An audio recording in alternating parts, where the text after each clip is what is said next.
Welcome back to the Save the Good Girl podcast. I am your host, Erica. If you are new, welcome to the family. Join in, catch up. We talked about a lot so far. And in this particular episode, we're talking about baggage. We're talking about losing butterflies. We're talking about the fact that love has no climate. We are talking about some of the emotions that we may feel being single. Being single is awesome. You know, there's a lot of benefits to it, but I think that when you're at that place when you want a little bit more, it's getting a little cold at night, you want a little boo with it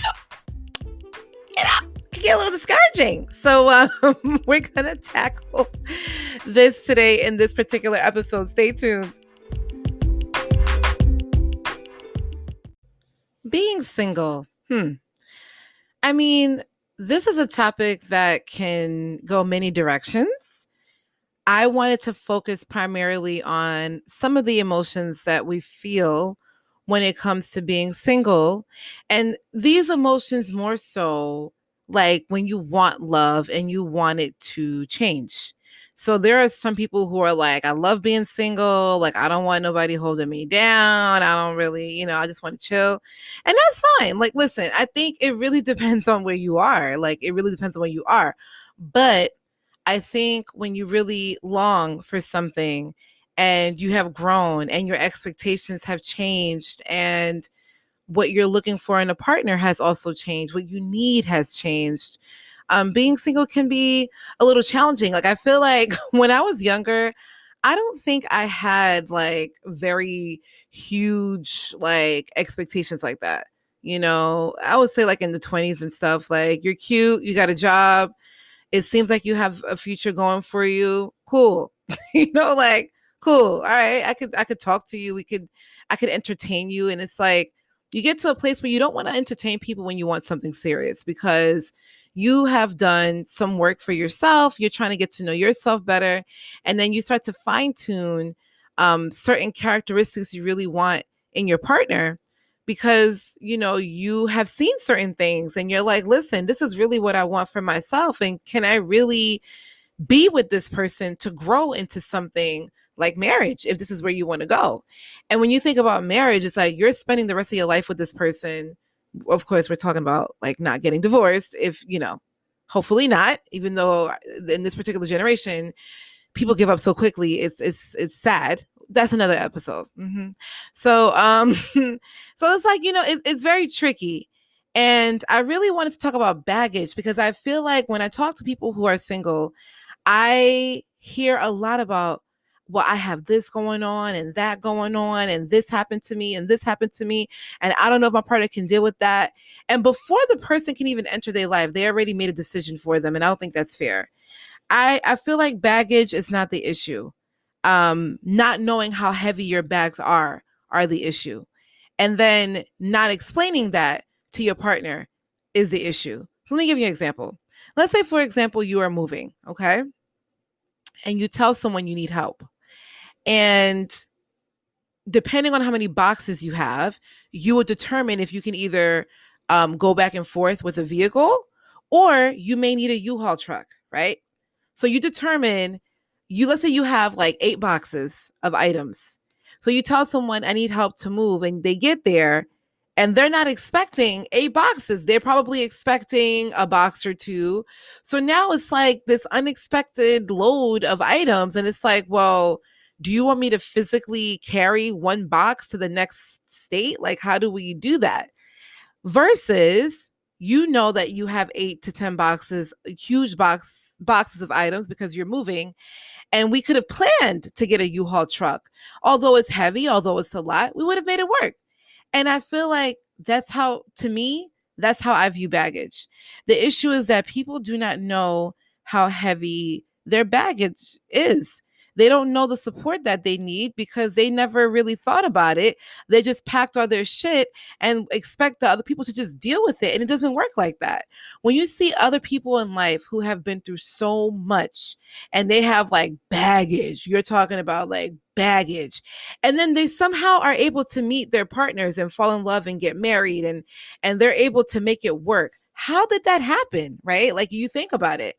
And the way that has happened is because of vulnerability. Vulnerability is the reason why baggage is irrelevant. Seriously. Like when you're vulnerable and you can explain to your partner, like, this is what's going on, you need to give them the opportunity to be like, okay, so what? And that's the surprising part because we look at our stuff and we're like, oh no, this is a lot. I've been through this. I've been through this. I've been through that.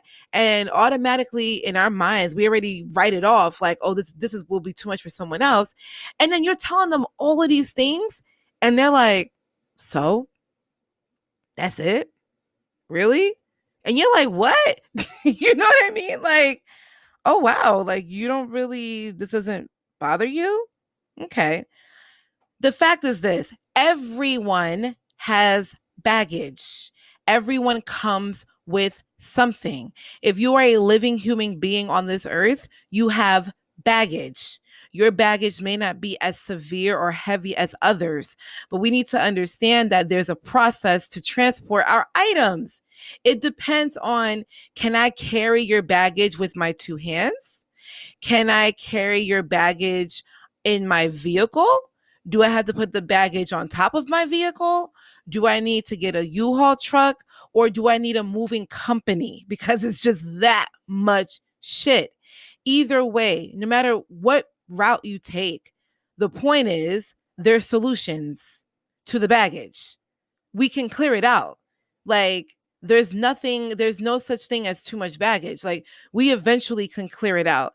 And I feel like when you're single and you haven't been in a relationship for some time, maybe you just left a relationship, you look at that as baggage. You look at the fact of whatever you dealt with in the past, whatever happened, to you maybe 5 years ago, personal issues that you maybe did not want to share, things that you've seen in your childhood and things that were unresolved with you. And you just think about all these things and you're like, who's going to want to deal with that? And it's like, I believe the whole idea of you are perfect for the person that's meant to love you. Perfect. Like you can tell them anything and they're still like, I love you though. Aw, that's very cute. Like, I'm sorry. Like, I'm just thinking like, that is so cute. I love you though. I don't care what you got going on. I don't care that you crazy. I don't care. I love you like for who you are. So yeah, I just feel like we need to kind of change the way we look at baggage and, understand that in order to make baggage irrelevant, you have to be vulnerable. Like there's no other way. I think a lot of people that do have these quote unquote major baggage issues, the reason why they're able to find love is because they were vulnerable. They gave them. They were honest from the jump. They let them know what it is. So now I'm giving you the opportunity to decide whether you want to stay and help me pack this shit up or you want to go. And if you want to go, that's fine. I will find someone who can help me pack this up and we can go together. Now, here's the thing. I do believe that you should do your work. I don't think that it's fair to expect someone to carry all this baggage on their own. I do believe that there should be a support system in terms of you being able to be honest enough to let them know what's going on and you guys can work in it together. The issue with baggage is that people feel like, well, take me as I am and that's it. And it doesn't work like that. That is not fair. You cannot expect this person to just figure out everything on their own. Give your partner the opportunity to talk this out with you and give the person the opportunity to really see if they can handle all this baggage. They probably can. And sometimes people lie and they don't share the truth until later. And now here you are 5 years married and now you're getting a divorce because your partner forgot to tell you this huge important aspect of their lives. So I feel like when it comes to baggage, you need to know how heavy is your baggage and understand everybody has baggage. Everyone, sis. Everyone, bro. Okay. Everybody has baggage. Be responsible enough to share vulnerability, know how heavy your bags are so that you know exactly what support you need. Do not let that deter you from finding love. I believe that you can find love with any type of baggage, to be honest with you. You deserve to be in love, and you will with someone who is able to take the information that you give and make their own decision for themselves. Because truthfully, do you want to be with somebody who's not going to assist you and support you and really be there for you and, say encouraging words and be there for you physically, emotionally, spiritually, I don't know. I don't think so, but that's on you. I know I wouldn't. Like, I can't. Like, I want to know that when I tell you something, it is kind of like irrelevant to the point where that's not going to deter you from loving me. If anything, you would respect me for telling you, and we can work towards it together because you just love me that much because I'm the fucking bomb. I mean, I'm just saying. I'm just saying, So that's how I feel about baggage. And, the thing about baggage is like when you think about it for so long, what ends up happening is you may start to feel a little discouraged, and that can cause you to lose your butterflies. And we need those butterflies. We need them. So, yeah, let's talk about losing butterflies. Aw, let's talk about that.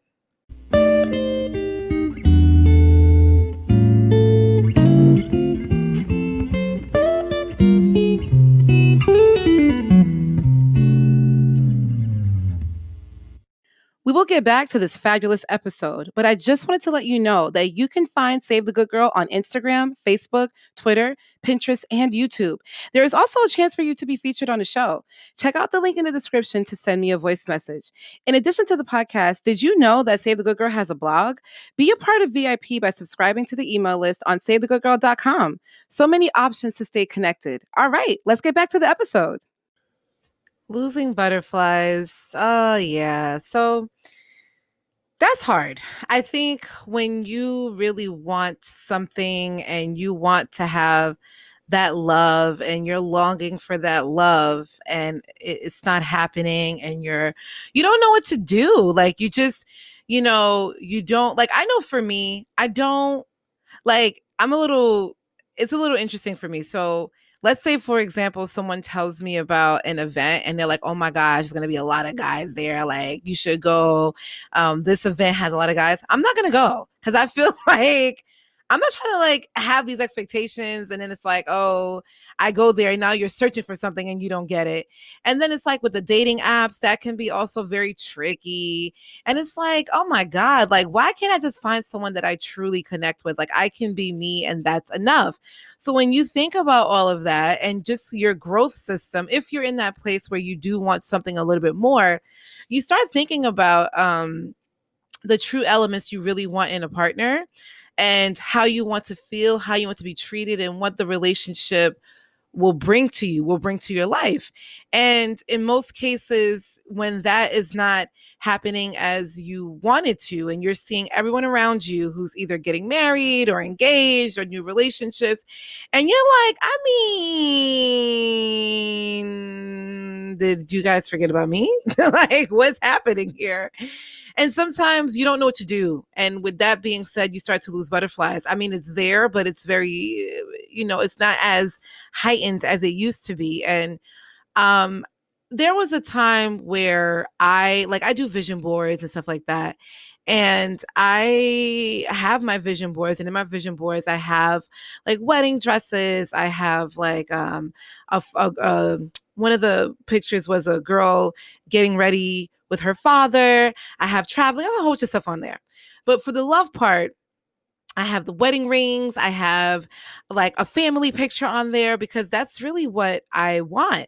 And there was a time where I was just very like discouraged and upset. And I told my friend, I'm ripping this shit up because I'm over it. I was so mad. I was just so annoyed. I'm like, I don't know. Like, I'm over it.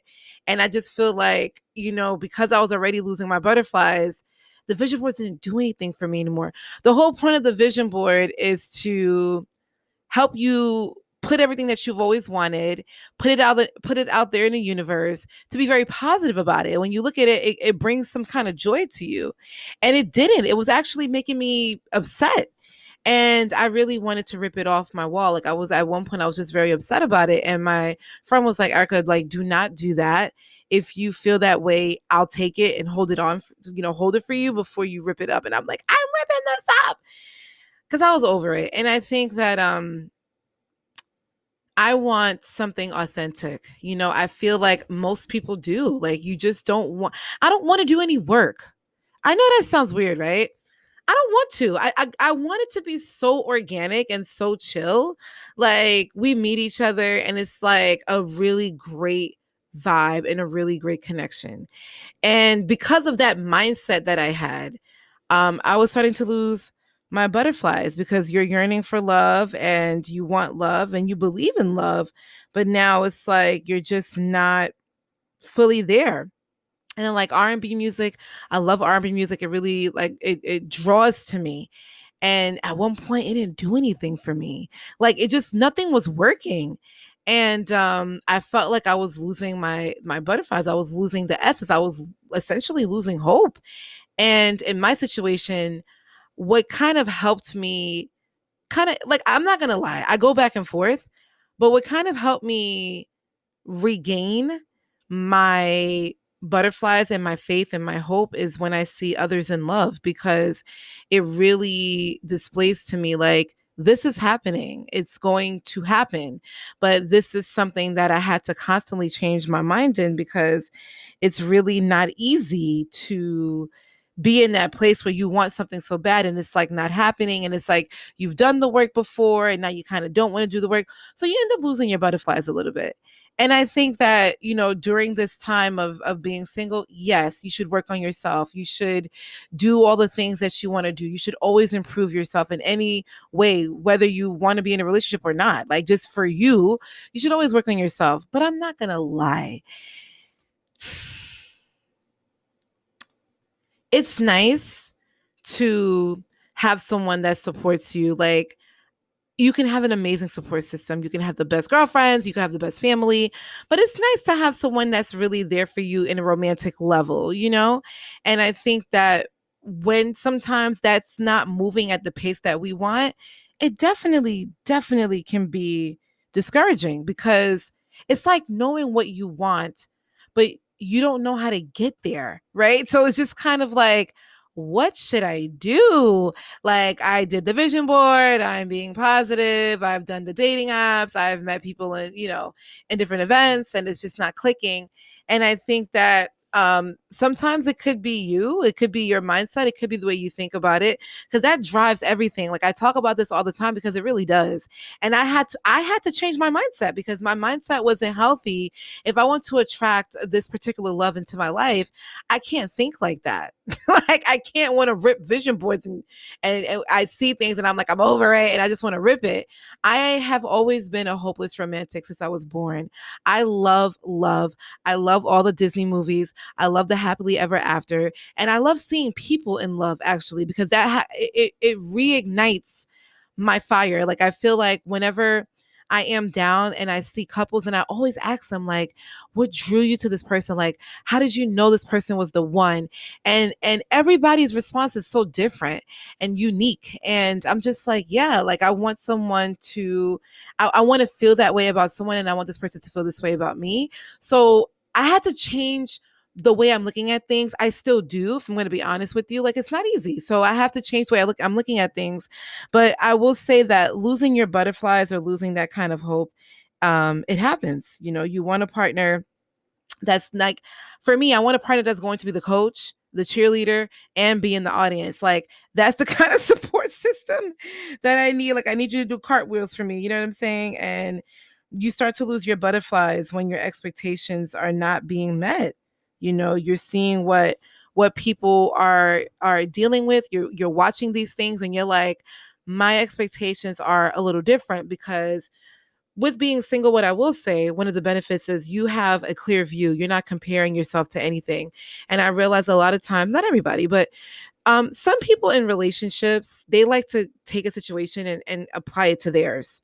How can I give you guys an example about this? Like, let's say someone, I don't know, I guess because I'm trying to, I want to explain this right. So let's say, for example, someone's talking about a sandwich. Well, yeah, because me and my husband, we eat sandwiches all the time, and me and my husband, or me and my girlfriend, me and my boyfriend. I think when you're single, you have nothing to compare anything to, so you can look at things from a different view. The thing is, you have to be careful of how you're looking at those things. You have to be careful of the people who are in relationships. Really, like, be careful, because there are some people who are in really, really healthy relationships, and there are some people who are in relationships maybe there's certain things you would never deal with, right? And you're like, I'm good on that. Good for you, girl. I'm happy for you, but I would never tolerate that. And it allows you to kind of view things from a different place. But for the people who are in healthy marriages and relationships, I honestly, I love talking to married couples, young, old. I don't care if you're married for a week. I love talking to them because this is where I want to be. And I feel like that's your best teacher is talking to people who are going to be honest with you and also be vulnerable with you and talk about the ups and the downs and the lows about being in that type of a relationship. It's a great thing. And that reignites me, to be honest with you. You got to be careful of who you're speaking to, though, because not everybody has everybody got different things going on, but I will say that I'm blessed to have people in my life who are married that I respect, and they're honest. They talk about their bad days, they talk about the good days, and I love that. And I feel like when you lose your butterflies, go back to the essence of, what you really like. You want this. Don't give up on what you want. You do want this. You do. You want to be in love. You want to have someone that is going to be there for you. And as discouraging and annoying and frustrating and tiring and just sad as it can be sometimes, because it is only when you really are ready for a relationship, when it's not when you're not able to find that connection, it is extremely frustrating. I know exactly how it feels to lose our butterflies, but we have to regain them back one by one. I'm not saying that you're going to have your butterflies all at once, but regain it back. Watch a couple of love stories and change your thought process. I mean, I have to change mine. Don't listen to what I'm saying and think it's a good thing. Like, don't rip up your vision boards. Don't do that. Or at least have people around you to remind you not to rip it up. But yes, losing your butterflies is a real thing. And we can regain them one at a time, because the truth is, love has no climate. There is no special time for love. There is no special moment. There is nothing you need to acquire. There is no climate for love. Let me explain what I mean by that.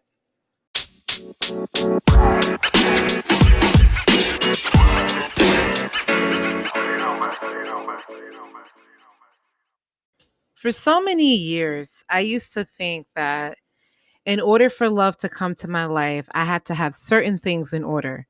I have to have a certain amount of money. I had to have a vehicle. I had to make sure I had my degree. I had to look a certain way. I had to do a lot of different things. I felt like I can't really find my man until I do this. Once I reach this peak, I'll find someone. Once I get promoted a couple of times, I'll find someone. Once I do this, or once I lose this amount of weight, I'll find someone. Once I have longer hair, I'll find, like, literally, like, this is how I used to think, that you need to have a particular preparation before you find someone, or be a certain way emotionally before you find someone, be a certain way physically before you find someone. You need to be happy when you find someone, right? And then I realized that a lot of love stories sometimes occurs at the lowest point of your life. Love has no climate. Love does not come when it's sunny. Love doesn't come when the grass is green and the birds are chirping and you wake up and you brush your teeth and you take a beautiful shower. You wake up and you're like, I'm going to be in love today. Like, that doesn't happen. Love happens when it happens.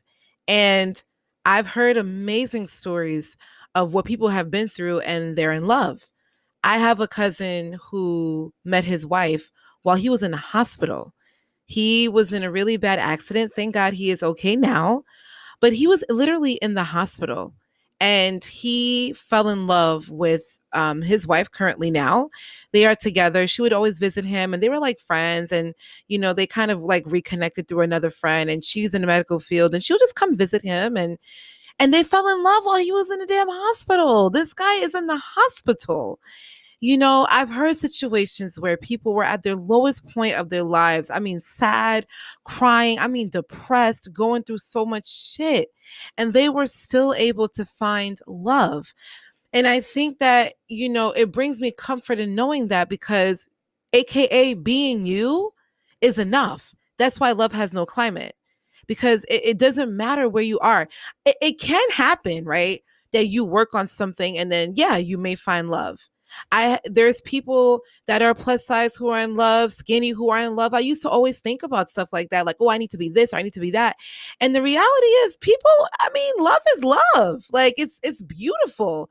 I used to think that just a lot of complex issues. Like, I just felt like I had a lot of complex issues. Like, I have to have this, acquire this. I need to do this. I need to get promoted here. I got to do this. Like, everything was such a tactic. Everything was so strategic. Everything was so like timely. And that's not how love is. And it took me some time for me to realize that that's not how love is. Love has no climate. Love will capture you when you want to be captured. Ooh, that was good. That was good. But it's true. If you are seeking love and you're open for it, it will come to you. That's how I feel. I do believe that it helps when you are positive about it. I do believe that it helps when you have healed yourself.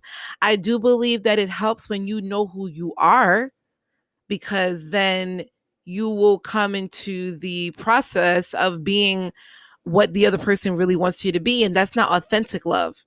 You see, there's different types of love. And the love that I want, to be honest with you, is something very authentic and organic and just so natural. Like, I don't want refurbished love. I don't want artificially flavored love.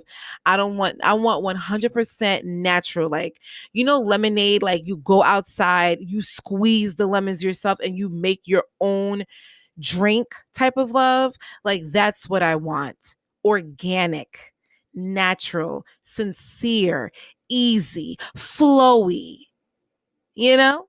So I feel like love does not have a climate. It doesn't. You can do all the perfect things, and it doesn't mean that, well, now that I've acquired all of this and I've done all of that, now I'm ready for love. It doesn't work like that. Love can happen at the beginning of you deciding to make a change. Like, let's say you woke up today and you're like, you know what, I really want to change the way I live my life. Like, I feel like I need to heal, and I'm just going through certain things. So I'm going to focus on that. And the next day you could meet somebody, boom, just like that. You know what I mean? I think the best way for us to be prepared for that when it happens is to be open. I think sometimes we get in our own way. We're so hurt, we're so bruised, we're so scared, we're so anxious, we're so nervous of getting hurt again, that I think sometimes the person is there and we don't see that because we're just in our own heads and we're in our own way.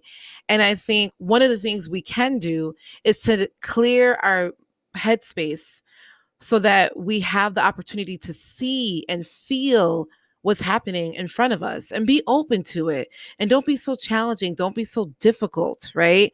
Like, I truly believe that love, it just doesn't have a climate. I think love can happen in a thunderstorm. I think love can happen in a snowstorm. I think love can happen in a monsoon.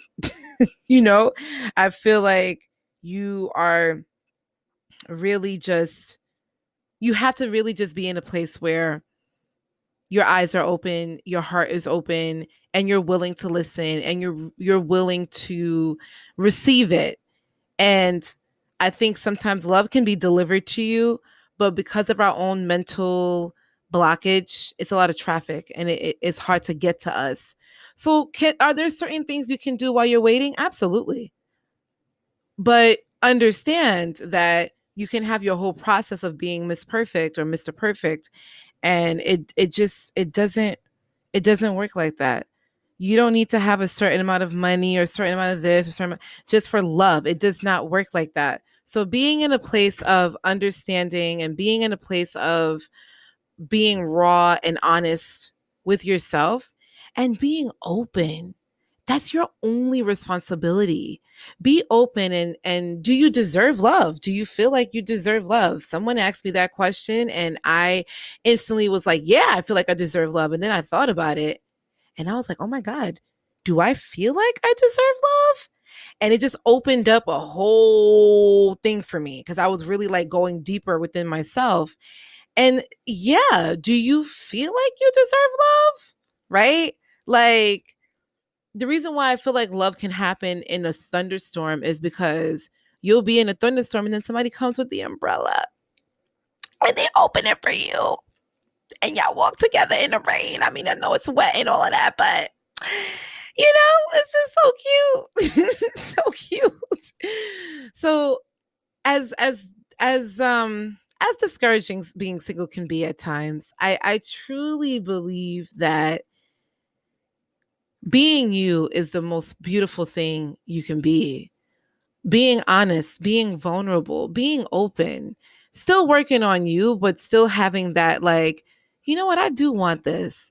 Writing it out. Like, I started writing out the qualities that I want in my partner and what I want to possess. And I started saying it out loud because I'm just like, this is really what I want.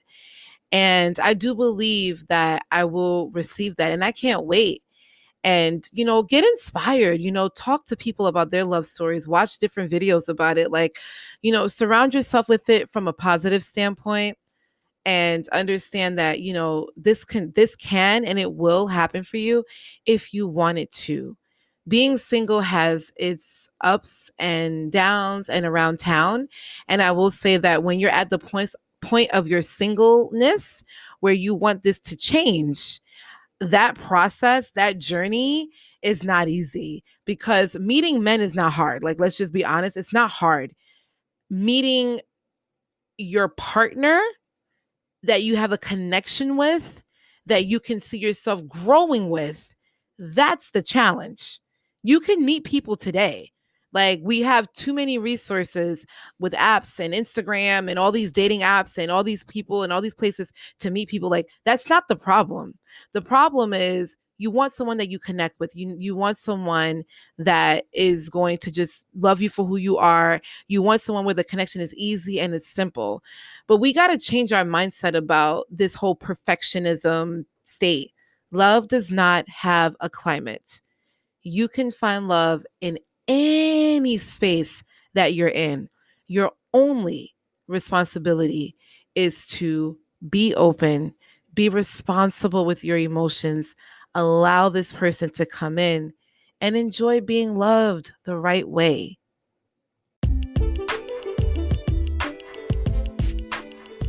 There definitely will be more topics in regards to this, but I hope after listening to this episode, you have a better understanding or a different view about baggage and the fact that just allowing people to know what your baggage is, but don't let that deter you from finding love. Try to regain your butterflies. It may happen where you lose them. You can be very discouraged, but find ways to keep that hope alive and understanding that love has no climate. It doesn't. So love does not say I'm perfect, I'm amazing, and now today the sun is out and I'm going to find love. It doesn't work like that. Be open and be prepared. And again, love can happen in a monsoon. It can happen in the happiest time of your life, but it also can happen at the darkest time of your life. And if you truly want it and you really want this in your life, you of course work on yourself. Growth is vital, but don't think that because you have all these things in order that it's going to happen that way. No, it really starts with the mindset and how we're viewing it. And it's going to take some time. It may take some work, but I truly believe that we got to shift the way we look at love. And if you're single, I do hope that this helped you a bit. We're going to continue this conversation. Let me know what you think about this episode. How do you feel about being single? Did you experience the 3 things that I've talked about? Did you feel any ways about it? Definitely communicate with me and let me know. And, we're on this journey together. But love is beautiful. It really is. I love seeing people like in love and happy, and it truly like brings me joy to see it because it brings me hope that that's going to happen for us, So this was really great talking to you guys today. Like, I love coming here and talking to you guys, and I love the feedback that I've been getting. So please continue to keep it going. Let me know, how do you feel about the podcast? Are you finding value? Are you talking about this with friends? Like, let me know, because I have a lot more to talk about, but I'm always open to suggestions. If you want me to talk about something, like, also let me know. Like, I'm open for it, and I cannot wait to talk to you guys next week on Save the Good Girl. Have a phenomenal day and let love in. Be open, my loves. It's coming.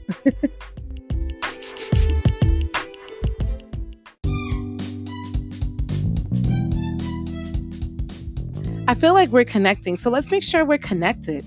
You can find Save the Good Girl on Instagram, Facebook, Twitter, and Pinterest. Did you know about the Save the Good Girl blog? Yes, there is a blog. Check out SaveTheGoodGirl.com to subscribe to the fabulous VIP email list and be the first to know about new podcast episodes, new blog posts, and giveaways. In addition to listening to Save the Good Girl on many platforms like Apple, Google, Spotify, and many more, you can also subscribe to the Save the Good Girl YouTube channel if YouTube is more of your thing. There are so many options to stay connected and be a part of the Save the Good Girl community. For all updates, or if you just want to contact me to say hello, ask me a question, or send me a comment, check out the contact section on SaveTheGoodGirl.com.